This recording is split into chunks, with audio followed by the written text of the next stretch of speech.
One of the things that has been lovely about Alex's relationship to the hospital is that he thinks it's his hospital. He has a real sense of ownership of my hospital. He will tell other kids that he meets that they're welcome to use his hospital if they need to. That he has a sense that it's all there just for him.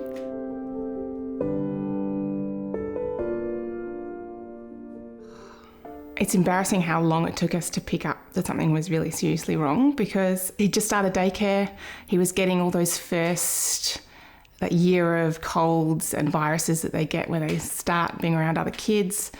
And then eventually he developed, we thought it was a rash, little spots on his arms, the classic kind of petechiae, and little bruises.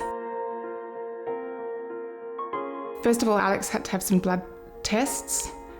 Then they asked me to phone Jesse and ask him to come in so they could discuss what was going on. I don't know, I didn't panic or anything, but I was sort of like trying to find, like through Googling, what it could be.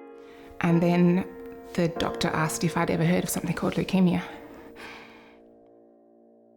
The first thing I said to Jesse was, don't Google this. Don't Google childhood leukemia. When we tell them their child has leukemia, it's absolutely devastating because they think their child could die. The first thing is to say this is a curable disease in children. In fact, the expectation is cure. And we needed that. I think we needed that kind of someone else to hold hope for us at that time because we were still in shock.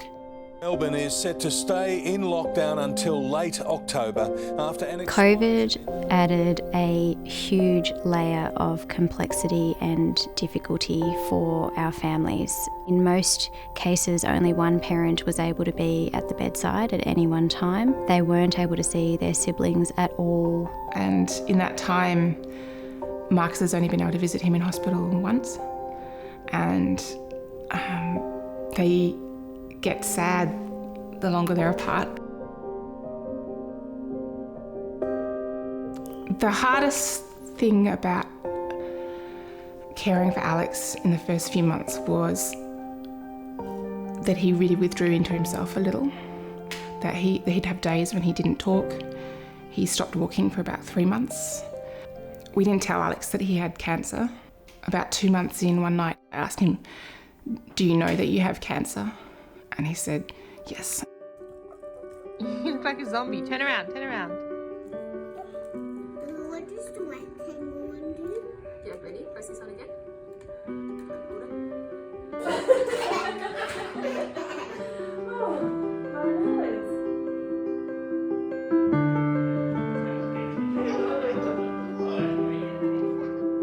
And now we're in a phase called long-term maintenance. He will complete therapy officially in 2023, so he requires maintenance for another 1.5 years.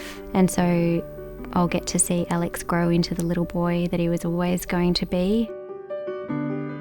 Those of us who do pediatric oncology are actually very thrilled to see a child with average risk leukemia because the cure rates are 90 to 95%.